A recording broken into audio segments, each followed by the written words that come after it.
Өнөөдрийн ирээлээрээ би та бүхэндээ төрсний дараа хөхүүл үед ер нь маш их биесээ шингэнэ алддаг.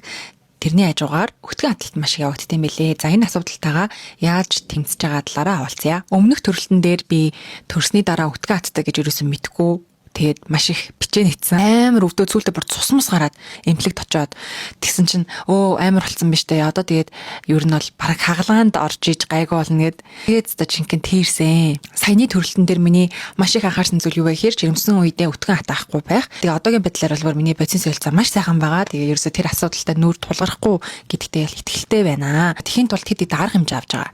Нэгдүгээрт шингэн зүйл сайн авч байгаа. За тэгээд хоёрдугаарт гурилан бүтээгдэхүүн ерөөсө идэхгүй байгаа. Өмнөх төрөлтөн дээр би зөвхөн л нөгөө шөлөө л угаацсан байхгүй юу. Ерөөсөө ногоо идэхгүй шөлөө угаад исэн чинь бас өтгөн хатдаг юм билэ. Ногоо ихтэй те гоё эслэг ихтэй жимс бас идэх хэрэгтэй юм билэ. Ашигтай бактери унаа өглөө болгон өглөө хэлхэн дээр ашигтай бактери унаа. Альч замаар төрсөн бэ. Төмрийн бэлтгэл маш сайн ууж явах хэрэгтэй. За зарим төмрийн бэлтгэл өтгөн хатаах гад ходоод өвдөх гээд байдаг. Тэгэхээр ер нь төмрийн бэлтгэлээ судалж байгаа дуун. Энэ удаа нэмэлтээр би аужир ууж байгаа. Маш ид шидтэй нэг зүйл байдаг. Уудаг эслэг гэж ойлгож болно. Японочууд бол маш их хэрэгэлдэг. Ногоо ялгадаг хүүхдүүдтэй хөрхөн сүүнд найруулад өгчөд бол өдрийн ногооноос авах эслийн хэмжээг бол хангаж өгдөг. Банжаажтайгаа хувааж уудаг байгаа.